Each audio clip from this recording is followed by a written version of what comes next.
नमस्कार, मैं डॉक्टर कमलेश वर्मा, सहायक आचार्य भौतिक शास्त्र, government PG college Hindaun city, on work arrangement MSJ government college Bharatpur. आज हम बीएससी पार्ट सेकंड के पेपर इलेक्ट्रॉनिक्स में PN junction diode equation, PN संधि डायोड समीकरण टॉपिक का अध्ययन करेंगे। इसमें हम पीएन जंक्शन डायोड के लिए समीकरण व्युत्पन्न करेंगे। इसके पूर्व के लेक्चर में हमने अर्धचालकों में धारा का अध्ययन किया था और हमने देखा था कि जो अर्धचालकों में धारा है बाह्य विद्युत क्षेत्र की उपस्थिति में दो प्रकार से प्रवाहित होती है या दो प्रकार की धारा होती है। नंबर एक धारा थी अपवाह धारा, ड्रिफ्ट धारा, तथा दूसरी धारा विसरण धारा, डिफ्यूजन करंट। इन दोनों धाराओं के लिए हमने इलेक्ट्रॉन तथा होल दोनों के लिए धारा घनत्व के व्यंजक प्राप्त किए थे और इस प्रकार हमने कुल धारा घनत्व के लिए इलेक्ट्रॉन और होल के लिए सेपरेट व्यंजक प्राप्त किए, एक्सप्रेशन फाइंड किए। उन्हीं एक्सप्रेशंस का हम इस लेक्चर में यूज करके पीएन जंक्शन डायोड के लिए समीकरण व्युत्पन्न करेंगे। पीएन संधि डायोड के लिए समीकरण व्युत्पन्न करेंगे। चूँकि ये टॉपिक लंबा है तो इसको हमने दो वीडियोस में डिवाइड करेंगे। पहले हम पीएन संधि डायोड समीकरण की शुरुआत करते हुए हम विभव रोधिका या विभव रोधिका के लिए जो विभव होता है उस जिसको हम डिनोट करते हैं वी का व्यंजक प्राप्त करेंगे इस लेक्चर में। और नेक्स्ट लेक्चर में हम उस वी के एक्सप्रेशन को आगे बढ़ाते हुए डायोड का समीकरण प्राप्त करेंगे। तो अब हम शुरुआत करते हैं सबसे पहले पीएन जंक्शन डायोड से। पीएन संधि डायोड एक पी अर्धचालक पी टाइप का जो सेमीकंडक्टर है और एक एन टाइप का अर्धचालक एन टाइप के सेमीकंडक्टर की परमाणविक रूप से अगर संधि की जाए या फिर एक पी टाइप के अर्धचालक या एक पी टाइप के अर्धचालक तथा एक एन टाइप के अर्धचालक को परमाणविक रूप से जोड़ा जाए तो इस प्रकार जोड़ने से जो हमें विद्युत युक्ति प्राप्त होती है वो पीएन संधि डायोड कहलाती है। पीएन संधि डायोड में चूँकि एक तरफ पी टाइप का अर्धचालक होता है और दूसरी तरफ एन टाइप का अर्धचालक होता है तो पी साइड होल की अधिकता होती है तथा मुक्त आवेशवाहक होल होते हैं तथा दूसरी साइड एन टाइप जो इलेक्ट्रॉन होते हैं वो बहुसंख्यक आवेशवाहक होते हैं। इस प्रकार पी टाइप के क्षेत्र में होलों की अधिकता तथा एन टाइप के रीजन में इलेक्ट्रॉनों की अधिकता होती है और इस कारण पी प्रभाग से या पी रीजन से जो होल हैं वो एन रीजन की ओर एन प्रभाव की ओर गति करते हैं या विसरण करते हैं क्योंकि इनमें इन होल की सांद्रता प्रवणता उपस्थित होती है और इसी प्रकार इलेक्ट्रॉनों के लिए भी सांद्रता या घनत्व प्रवणता उपस्थित होती है। इस प्रवणता के कारण पी रीजन से एन रीजन की ओर होल तथा एन रीजन से पी रीजन की ओर इलेक्ट्रॉनों का विसरण होता है, डिफ्यूजन होता है। इस क्रिया से संधि पर एक पतली परत में, चूँकि ये जो संधि के इधर उधर क्रॉस करते हैं तो उस क्रॉसिंग के कारण पतली परत में मुक्त इलेक्ट्रॉन होलों का प्रग्रहण कर लेते हैं। जो मुक्त इलेक्ट्रॉन है वो होलों का प्रग्रहण कर लेते हैं या इलेक्ट्रॉन और होल्स रिकम्बाइन हो जाते हैं एक पतली संधि की तरफ, एक पतली रीजन में, जिससे इस पतले से रीजन में मुक्त आवेशवाहक नहीं होते हैं क्योंकि उनका रिकॉम्बिनेशन हो जाता है, रिकम्बाइन हो जाते हैं और इस रीजन में केवल आयनित परमाणु उपस्थित होते हैं।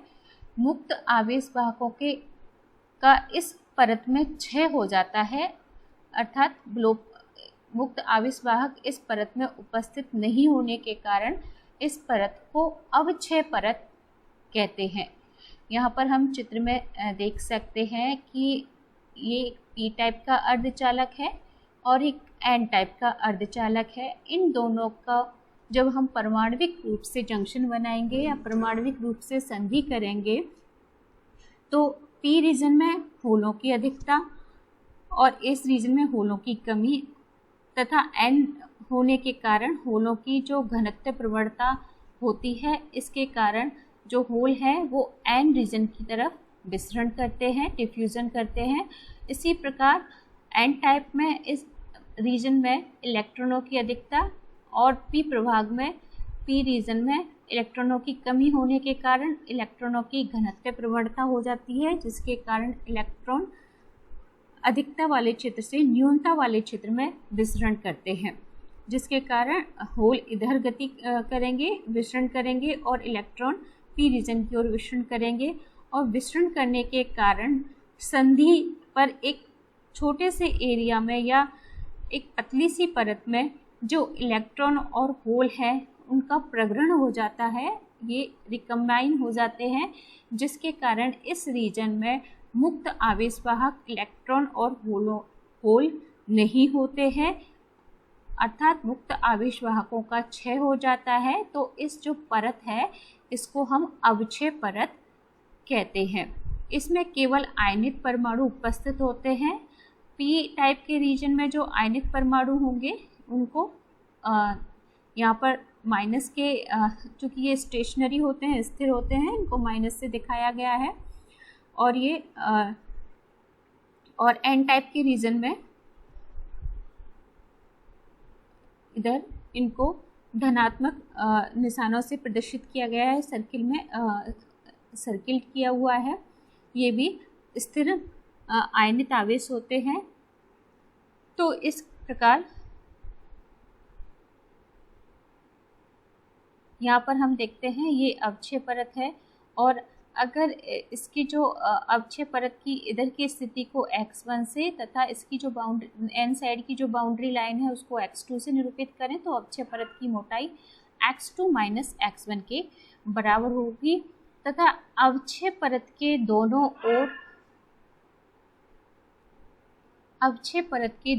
ओर विपरीत प्रकृति के मुक्त आवेशवाहक होते हैं। यहाँ पर स्थिर आवेश ऋणात्मक है तो इधर धनात्मक आवेश होंगे, और इधर स्थिर आवेश धनात्मक है तो जो इधर है वो मुक्त आवेशवाहक इलेक्ट्रॉन होंगे। और पी टाइप और एन टाइप रीजन में विपरीत प्रकृति के मुक्त आवेशवाहक उपस्थित होते हैं। मुक्त आवेशवाहकों के अवक्षय परत के द्वारा पृथक कर देने के फलस्वरूप संधि पर विभवरोधिका उत्पन्न हो जाती है। चूँकि मुक्त आवेशवाहकों को अवक्षय परत के द्वारा पृथक कर दिया गया है और इसके कारण संधि पर एक विभव उत्पन्न हो जाता है और ये विभव रोधन का कार्य करता है, इन आवेशवाहकों को विसरण करने से रोकता है, जिसके कारण इस विभव को हम विभवरोधिका कहते हैं। क्योंकि इधर साइड जो स्थिर आवेश है वो धनात्मक है, जो कि मुक्त आवेशवाहक होलों का इधर की ओर एन साइड की ओर जाने का विरोध करते हैं, और इधर की साइड जो आवेशवाहक है स्थिर आवेश ऋणात्मक है, जो कि एन टाइप के रीजन से इलेक्ट्रॉनों को पी टाइप के रीजन में जाने से रोकने का विरोध करते हैं। इस प्रकार इस विभव रोधिका होती है वो मुक्त आवेशवाहकों को का विसरण करने से रोकती है। अगर हम पी टाइप के जो अर्धचालक हैं और एन टाइप के जो अर्धचालक हैं उनके सेपरेट ऊर्जा स्तर देखें अलग अलग से, संधि से पूर्व इनके ऊर्जा स्तर आरेख देखें तो यहाँ पर इनको निरूपित किया गया है। पी टाइप का जो अर्धचालक है उसमें जो बैलेंस बैंड है उसको उसकी ऊर्जा को यहाँ AVP के द्वारा निरूपित किया गया है और ऊर्जा स्तर को यहाँ पर निरूपित किया गया है, तथा जो कंडक्शन बैंड है, चालन बैंड है P टाइप के लिए, उसकी ऊर्जा को ECP के द्वारा निरूपित किया गया है और ऊर्जा स्तर को यहाँ पर निरूपित किया गया है।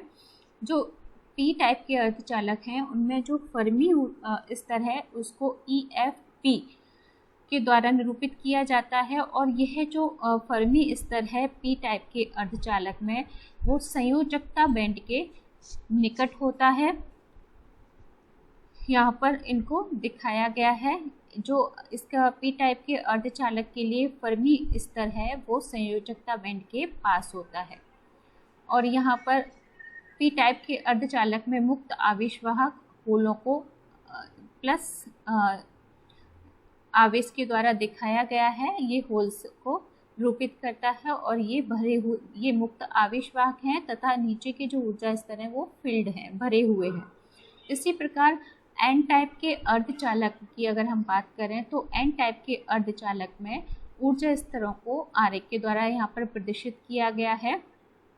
ये हमारे जो संयोजकता बैंड है उसमें भरे हुए ऊर्जा स्तरों को निरूपित करता है और इसके लिए जो N टाइप के अर्धचालक में जो संयोजकता बैंड है उसको EVN के द्वारा, संयोजकता बैंड की ऊर्जा को EVN के द्वारा निरूपित किया गया है और ऊर्जा स्तर को यहाँ पर दिखाया गया है।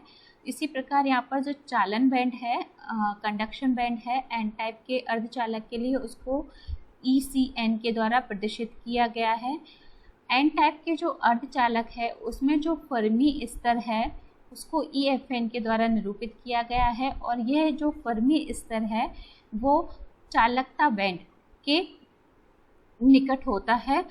यहाँ पर हम देख सकते हैं जो N टाइप के अर्धचालक है उसमें फर्मी स्तर है वो चालन बैंड के निकट होता है।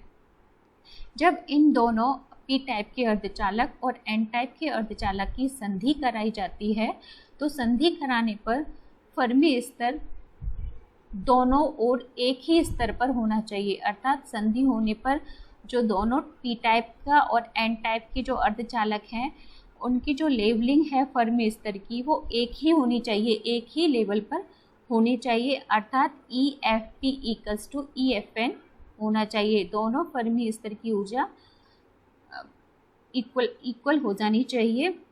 तो इस प्रकार अगर हम संधि कराएं तो संधि के बाद जो ऊर्जा स्तर आरेख होगा PN संधि के लिए उसको यहाँ पर प्रदर्शित किया गया है। PN संधि के पश्चात जो इनकी इक्विलिब्रियम में इलेक्ट्रॉन ऊर्जा स्तर आरेख है उसको यहाँ पर प्रदर्शित किया गया है।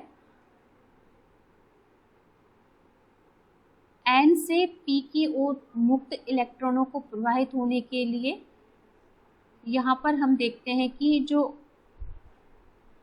N टाइप, यहाँ से N से P की ओर मुक्त इलेक्ट्रॉनों को प्रवाहित होने के लिए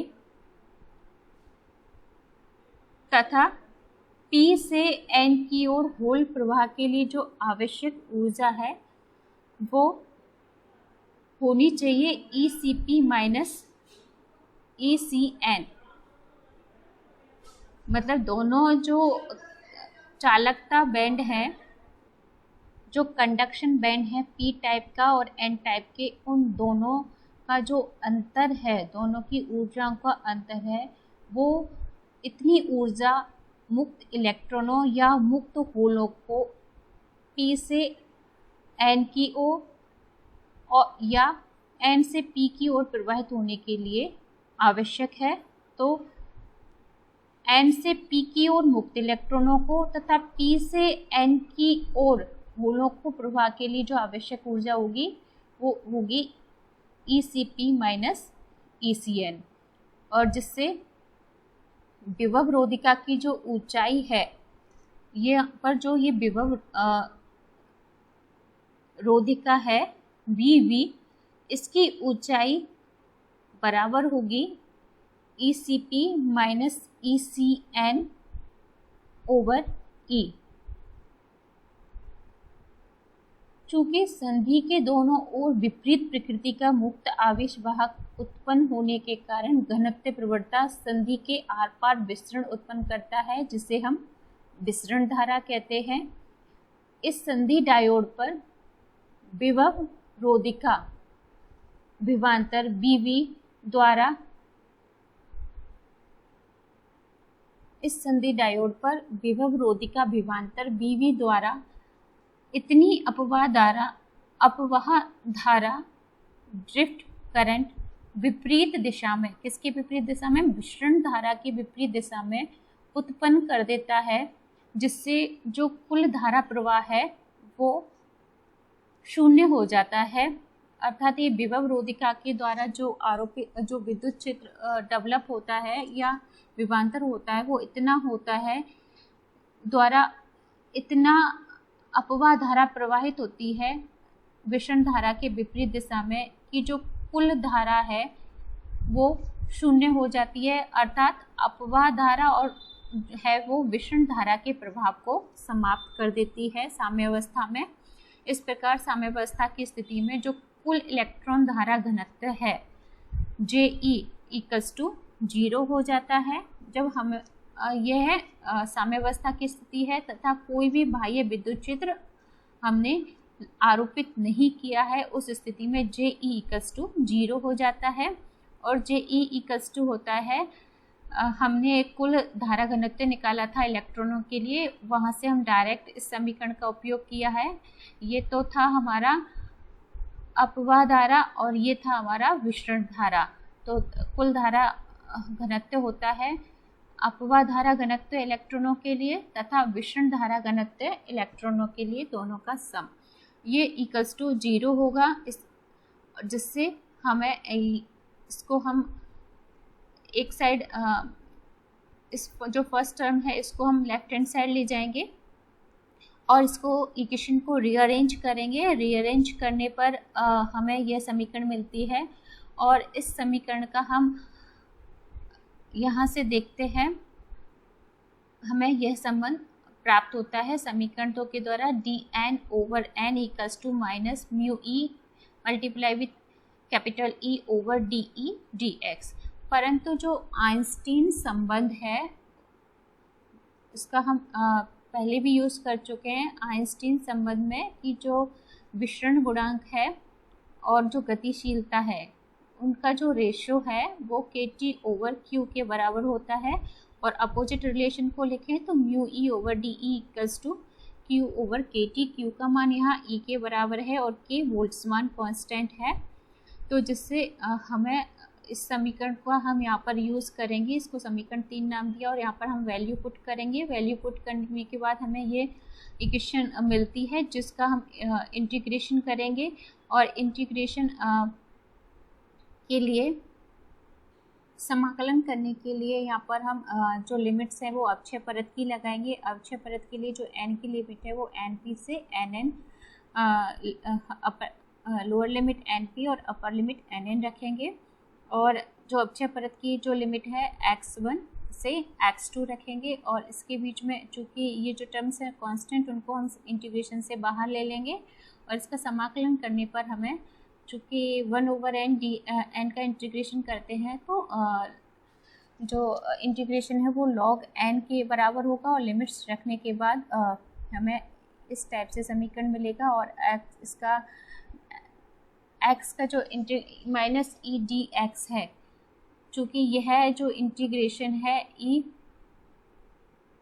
का x1 से x2 अक्षय परत के लिए है और इसका फुल वैल्यू होगी जो विभव हमारा जंक्शन पर जो विभव रोधिका बनी है उसके विभवांतर के बराबर होगी, जिसको हमने VB ये विभव रोधिका का विभवांतर है, इसके इक्विवेलेंट वैल्यू होगी। और इसका मान हम इस इक्वेशन में पुट करेंगे तो हमें ये इक्वेशन मिलती है, जिसको हम आगे सॉल्व करेंगे। अपर इंटीग्रेशन में अपर लिमिट और लोअर लिमिट रख के आगे हम सॉल्व करेंगे। तो जिससे हमें यहाँ पर हम मैथमेटिक्स के रूल्स लॉगरिथमिक के लिए जो रूल्स हैं वो यूज़ करेंगे। log m - log n = log m/n। इसका हम यूज़ करेंगे। और फिर यहाँ पर जब हम लॉग को हटाएंगे तो ये एक्सपोनेंशियल में टर्म्स देगा, इसको ई रेस्ट की पावर में आ जाएगी। तो जिससे N P over N N equals to होगा हमारा E raised to the power minus E V B V over K T. यहाँ पर ई जो है वो एक्सपोनेंशियल पार्ट को निरूपित करता है, जबकि ये जो एक्सपोनेंशियल की पावर है इसमें जो स्मॉल ई है वो इलेक्ट्रॉन के चार्ज को निरूपित करती है। तो इस तरीके से हमें यहाँ पर N P equals to relation मिलता है, N P equals to N N E raise to the power minus E V over K T. इसी प्रकार संधि से कोई धारा प्रवाहित नहीं होगी, तो होल के कारण जो धारा घनत्व है वो भी शून्य होना चाहिए कुल। और सिमिलर हम जैसे एन के लिए किया है, सिमिलर अगर हम होल्स के लिए भी करें तो हमें सेम इक्वेशन मिलेगी, जहाँ पर हम n को p से रिप्लेस कर देंगे इस इक्वेशन में, जहाँ n है उसको p से तथा p को n से रिप्लेस कर देंगे। तो हमें ये इक्वेशन मिलती है P N equals to P P E raise to the power minus E V V over K T. इस प्रकार अर्धचालक में अगर एन टाइप की अर्धचालक की बात करें तो एन एन की जो वैल्यू होती है वो एन एन मुक्त इलेक्ट्रॉनों की संख्या है, संख्या घनत्व किसके बराबर होता है, जो डोनर एटम्स हैं उनकी संख्या घनत्व के बराबर होता है। इसको हम प्रीवियस लेक्चर्स में हम पढ़ चुके हैं, जिससे इक्वेशंस का हम यूज़ करेंगे कि एन पी इक्वल्स टू होगा एन पी एन एन का मल्टीप्लिकेशन है वो एन आई स्क्वायर के बराबर होता है। तो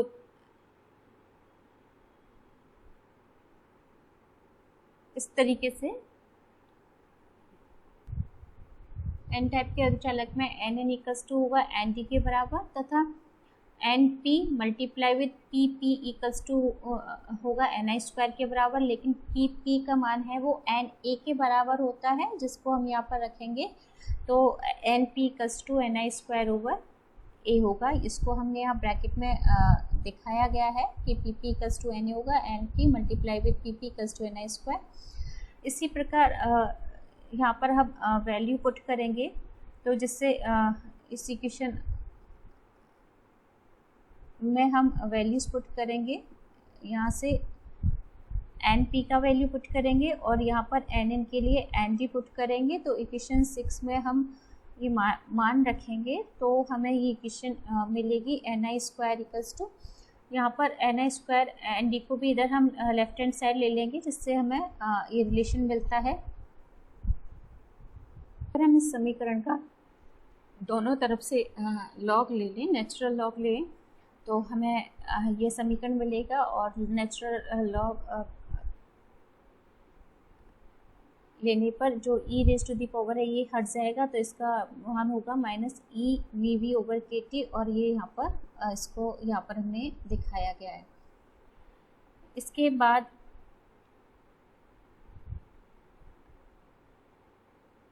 हमारा मेन पर्पस है, हमें विभव रोधिका का विभवांतर निकालना है। तो वी बी की वैल्यू फाइंड करनी है, जिससे हम वी बी का मान निकालेंगे तो हम बाकी की टर्म्स इधर भेज देंगे। और परिमाण रूप में अगर हम देखें, इसका जो हम साइन है वो हटा दें, तो जो विभव रोधिका के लिए जो विभवांतर है वी वी इक्वल्स टू होता है K T over E log N A N D over N I square. यह जो संबंध है वो पीएन संधि डायोड में विभव रोधिका का मान है, या विभव रोधिका के लिए जो विभव है या विभवांतर है उसको निरूपित करता है। इसके बाद हम नेक्स्ट लेक्चर में कंटिन्यू करेंगे। विभव रोधिका से हम कंटिन्यू करते हुए पीएन संधि डायोड के लिए समीकरण व्युत्पन्न करेंगे। धन्यवाद।